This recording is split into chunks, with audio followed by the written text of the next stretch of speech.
Há um momento específico em que você percebe que seus filhos vão te decepcionar. Não de uma forma decepcionante, de uma forma aterrorizante. Porque você tem mais de 60 anos e precisa de ajuda. Ajuda de verdade. E eles não estão vindo. Tenho 83 anos. Meu nome é Margarida. E vou te contar algo que ninguém quer ouvir. Depois dos 60, sua família vai te decepcionar. Não porque são pessoas ruins. Não porque não te amam, mas porque não podem ser o que você precisa que sejam, e se continuar esperando que sejam, vai destruir tanto a si mesma quanto a eles. Passei 3 anos depois que o Ricardo morreu, esperando meus filhos me salvarem, esperando que interviessem e fizessem tudo ficar bem. Não fizeram, tentaram, mas falharam e quase não sobrevivi. O que me salvou foram 5 princípios que aprendi da forma difícil, 5 formas de pensar que soam erradas no começo, que parecem desistir da família, mas não são. São a única coisa que me manteve viva quando a família não pôde. Se você tem mais de 60 e está começando a se sentir invisível, ou se perguntando por que seus filhos não estão lá do jeito que pensou que estariam, ou sentada sozinha, esperando por uma ligação que não vem, precisa ouvir isso.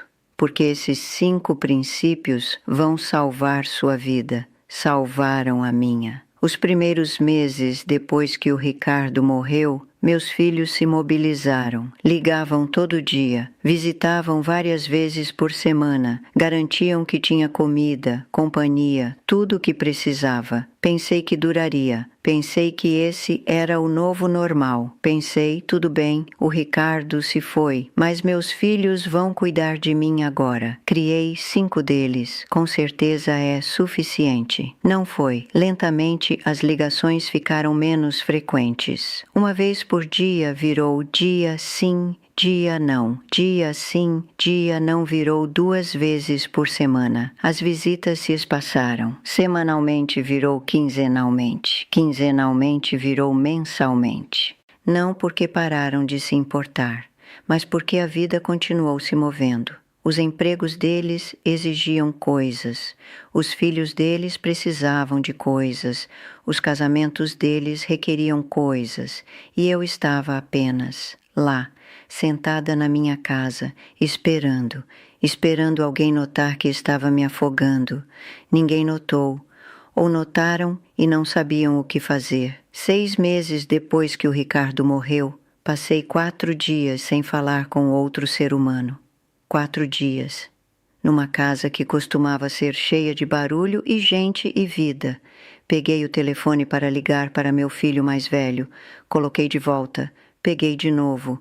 Pensei, não posso continuar ligando, não posso continuar sendo carente, não posso continuar sendo a mãe que não consegue lidar com estar sozinha. Então não liguei. E ninguém me ligou. Foi aí que aprendi o primeiro princípio, e é o mais difícil. Sua família não te deve a vida deles. Soa cruel, mas é a verdade que me salvou. Pensei que me deviam. Pensei que tinha merecido.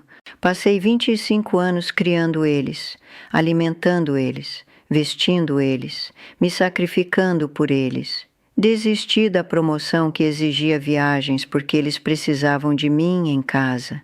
Desisti de amizades porque família vinha primeiro. Desisti de pedaços de mim que nunca vou recuperar. E pensei que isso significava algo. Pensei que significava que quando precisasse deles, retribuiriam igualmente. Mas não é assim que funciona. Não é assim que nada disso funciona. Seus filhos não te devem as vidas deles porque você deu a sua. Você escolheu tê-los, escolheu criá-los. Essas foram suas decisões, e eles podem fazer suas próprias decisões agora, sobre o tempo deles, a energia deles, a presença deles. Mesmo se essas decisões não te incluem do jeito que pensou que incluiriam. Minha filha teve uma crise no trabalho, algum problema com o chefe dela, estava estressada, chateada, precisava de apoio. ligou para o marido, ligou para a melhor amiga, nunca me ligou. Descobri sobre isso semanas depois. Me senti magoada. Pensei, sou sua mãe, por que não me ligou? Mas então percebi, não era mais a pessoa a quem ela recorria. Não porque não me amava, mas porque não fazia mais parte da vida diária dela daquele jeito. Não estava mais no centro, estava nas bordas. E podia ficar magoada com isso, podia ficar amarga com isso, ou podia aceitar que ela tinha construído uma vida que não girava em torno de mim, que é exatamente o que eu queria para ela, o que a criei para fazer. Não pode ter dos dois jeitos, não pode criar filhos independentes e depois se ressentir da independência deles. Então soltei a ideia de que me deviam o tempo, a energia, as vidas deles. E esse soltar, essa aceitação, me libertou para parar de manter pontuação, parar de me sentir ressentida, parar de esperar que pagassem de volta o que tinha dado, porque nunca foi uma transação, nunca deveria ter sido. O segundo princípio veio quando percebi por que estava tão miserável. Sua identidade não pode mais ser mãe. Por 50 anos era isso que eu era, mãe. Esse era meu trabalho. Meu propósito, minha identidade inteira, tudo o que fazia era através dessa lente. Quem eu era, o que queria, como passava meu tempo, tudo era sobre ser a mãe deles, mas eles não precisam de mãe mais, não do jeito que costumavam. Eles têm 50 anos, 48, 45, 42, 40, têm suas próprias casas, suas próprias famílias, suas próprias vidas. Precisam de mãe para feriados, talvez, para emergências, para o conselho ocasional, mas não todo dia, não do jeito que eu precisava ser necessária, e tinha construído minha identidade inteira em torno dessa necessidade diária, dessa presença constante. Então, quando desapareceu, eu desapareci. Não sabia quem era se não estivesse ativamente maternando alguém. Tentei continuar maternando, tentei permanecer relevante. Ligava com conselho que não pediram, oferecia para ajudar com coisas que já tinham resolvido, aparecia sem ser convidada na casa da minha filha com uma caçarola. Disse que pensei que ela pudesse estar ocupada demais para cozinhar. Ela pegou, me agradeceu, mas vi o rosto dela. Vi a leve irritação, a paciência que teve que convocar, porque estava tratando ela como se ainda tivesse 25 e estivesse sobrecarregada. Mas não estava. Era uma adulta competente que podia alimentar a própria família. E minha ajuda não estava ajudando. Era eu tentando provar que ainda era necessária. Tive que me tornar outra pessoa, alguém além de mãe. Tive que descobrir quem Margarida era, não Margarida a mãe, não Margarida a esposa, apenas Margarida. Levou 2 anos, 2 anos longos e dolorosos. Comecei pequeno. Entrei num grupo de leitura na biblioteca. Me senti apavorada entrando. Me apresentei sem mencionar meus filhos, sem mencionar que era mãe ou avó. Apenas disse, sou Margarida. Gosto de mistérios. Foi só isso. Era só isso que eu era naquela sala. E pareceu estranho, incompleto, como se tivesse esquecido a parte mais importante. Mas não tinha. Tinha apenas encontrado um lugar onde aquela parte não importava, onde eu importava por razões diferentes. Comecei a caminhar todo dia, longas caminhadas, caminhadas para pensar. Me fazia perguntas que nunca tinha feito antes. Do que realmente gosto? O que quero? O que me faz feliz? Não o que faz minha família feliz. O que me faz feliz. Descobri coisas sobre mim que nunca soube. Nunca tive tempo de saber. Gosto de silêncio mais que conversa. Gosto de manhãs mais que noites. Gosto de estar fora mais que estar dentro. Coisas pequenas, mas eram minhas. Pedaços de uma identidade que não tinha nada a ver com ser mãe de alguém. E lentamente me tornei alguém de novo, alguém completa. O terceiro princípio do eu mais para aprender. Você não pode mais ser o contato de emergência deles. Soa estranho, mas é verdade. Por anos, era a pessoa que ligavam quando algo dava errado. Carro quebrou. Ligue para a mãe. Perdeu o emprego. Ligue para a mãe. Brigando com o cônjuge. Ligue para a mãe. E eu gostava. Gostava de ser necessária, ser a solução. Me fazia sentir importante, relevante, ainda necessária, mas tinha 71 anos. E meu filho mais velho me ligou às 11 da noite. O carro dele tinha quebrado. Ele estava a 1 hora de distância. Precisava de carona para casa. E não podia ajudá-lo. Não podia dirigir à noite. Não conseguia ver bem o suficiente. Perigoso demais. Disse: desculpa, querido. Não posso. Vai precisar ligar para outra pessoa. Silêncio. Depois disse: tudo bem, mãe. Vou dar um jeito. Desligou desapontado. Talvez um pouco frustrado, e me senti como se tivesse falhado, como se tivesse decepcionado ele. Mas não tinha, apenas tinha alcançado o limite do que podia fazer. E me agarrar ao papel de contato de emergência, de solucionadora de problemas, da pessoa que conserta tudo. Isso estava machucando ambos. Porque ele precisava construir um sistema de apoio que não dependesse de uma mulher de 71 anos que não podia dirigir à noite. E eu precisava parar de fingir que ainda podia fazer coisas que não podia. Disse a todos meus filhos depois disso, gentilmente, mas claramente. Disse: amo vocês, estou aqui para vocês, mas não posso mais ser seu contato de emergência. Não posso largar tudo e dirigir pela cidade. Não posso levantar coisas pesadas. Não posso ficar acordada até tarde consertando seus problemas. Estou envelhecendo. Tenho limites agora. E preciso que saibam deles. Foi difícil. Pareceu desistir. Pareceu admitir derrota. Mas foi honesto. E honestidade é mais gentil que fingir até você colapsar. Eles se ajustaram.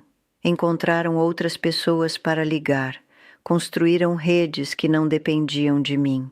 E parei de me sentir culpada por ter limites. Isso vai soar ridículo, mas realmente tentei consertar o computador do meu neto uma vez. Passei 2 horas clicando coisas aleatórias. Piorei, tive que ligá-lo de volta e admitir que tinha quebrado mais. Ele riu. Disse: tudo bem, vó, vou ligar para o técnico. E estava tudo bem, melhor que tudo bem. Não precisava ser a técnica. O quarto princípio é o que ninguém te conta. Você deve ficar bem em estar sozinha, não solitária, sozinha. Há uma diferença, uma crucial. Nunca estive sozinha antes do Ricardo morrer. 68 anos da minha vida, alguém sempre estava lá, casa da família crescendo, colegas de quarto no meu 1 ano de faculdade, casamento aos 22. Nunca morei sozinha, nunca tive que estar sozinha, e quando o Ricardo morreu, entrei em pânico, preenchia cada momento com barulho, televisão sempre ligada, rádio na cozinha, ligava para pessoas constantemente. Porque o silêncio era insuportável, a solidão era aterrorizante, mas não podia sustentar, não podia continuar fugindo do silêncio para sempre. Um dia faltou luz, tempestade derrubou a eletricidade por 8 horas. Sentei na minha sala, sem televisão, sem rádio, sem distrações, apenas eu e o silêncio. E pensei que ia enlouquecer, pensei que não conseguiria lidar, mas depois de 1 hora, algo mudou. O silêncio parou de parecer ameaçador. Começou a parecer pacífico.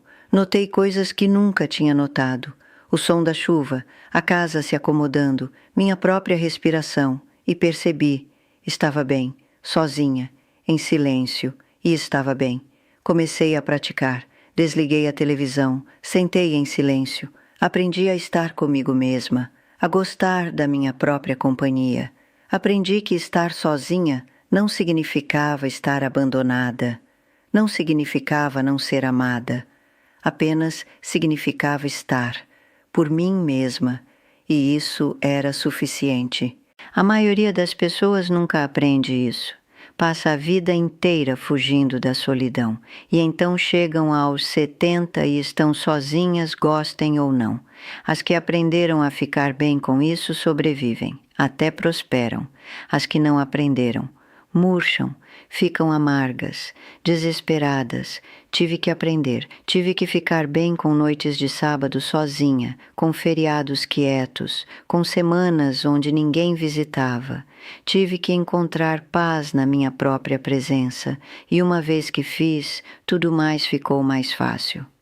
O quinto princípio salvou minha vida, literalmente. Por 68 anos, minha comunidade era minha família. Não precisava de mais ninguém. Tinha conhecidos, vizinhos para quem acenava, mulheres da igreja com quem conversava, mas sem amigos reais, sem conexões profundas fora da família. E quando o Ricardo morreu e meus filhos se dispersaram para as próprias vidas, não tinha nada.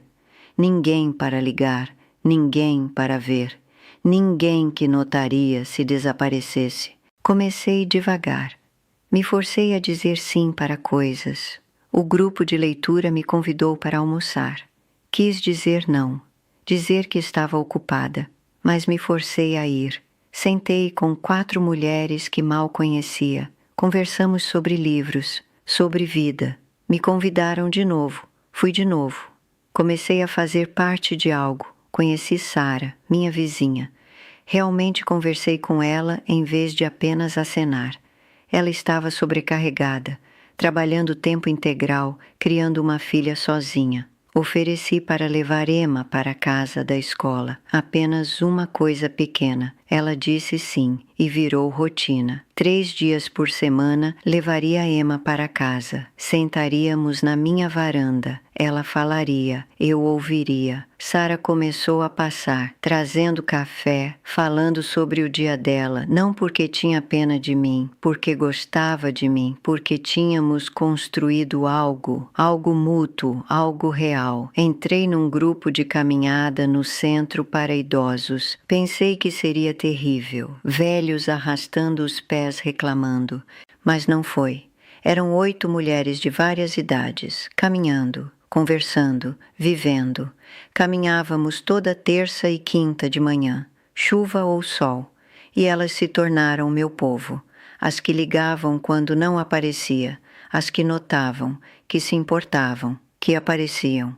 Não porque tinham que, porque escolheram. Isso é o que a família não pode te dar, essa escolha, essa seleção mútua. Família te ama porque deveria, por causa de sangue, por causa de história. Mas amigos te amam porque querem, por causa de quem você é agora. E essa distinção, essa escolha, importa mais do que posso dizer. Minha vida agora é cheia, não com família, com pessoas. Algumas são família. Minha filha visita uma vez por mês. Tomamos café, conversamos, realmente conversamos, mas a maioria são pessoas que escolhi, que me escolheram de volta. Sara e Emma, o grupo de leitura, o grupo de caminhada, as mulheres da igreja que realmente se tornaram amigas, pessoas que me veem, não como mãe ou avó de alguém, como Margarida, como eu mesma, e esse ver, esse ser conhecida por quem realmente sou, me salvou. Então esse é o quinto, mais importante princípio. Construa uma comunidade fora da sua família. Não em vez da família, fora dela. Meu relacionamento com meus filhos melhorou quando parei de precisar que fossem tudo, uma vez que tinha minha própria vida, minha própria comunidade, meu próprio propósito. Eles podiam apenas ser meus filhos, não meus salvadores. Minha filha disse algo mês passado. Disse, mãe, a senhora parece feliz. Estou, disse, realmente estou. Ela pareceu surpresa. Disse, me preocupei com a senhora. Depois que o papai morreu, pensei que nunca ficaria bem. Quase não fiquei, disse, mas estou agora. Ela perguntou o que mudou. Pensei sobre isso, sobre esses 5 princípios, sobre tudo que tinha aprendido. Parei de esperar que você me consertasse, disse. Comecei a me consertar. Ela pareceu aliviada, culpada talvez, mas principalmente aliviada. Porque tinha a libertado todos eles, do peso da minha felicidade, do fardo da minha solidão, da tarefa impossível de ser tudo o que eu precisava. Sou grata por aprender esses princípios antes que fosse tarde demais, por descobrir que podia construir uma vida aos 70 que nunca tive aos 30, por meus filhos que me amam melhor agora que preciso menos deles, pela comunidade que escolhi e que me escolheu de volta, por aprender que a família te decepcionando não significa que sua vida acabou. Às vezes, significa que finalmente está começando. Obrigada por sentarem comigo, por ouvirem uma velha falar sobre aprender a ficar em pé quando ninguém estava a segurando. Se quiserem sentar comigo de novo, estarei aqui, ainda aprendendo, ainda construindo, ainda amando minha família de um lugar de força em vez de desespero. Cuidem-se e lembrem-se, sua família vai te decepcionar, mas você não precisa se decepcionar.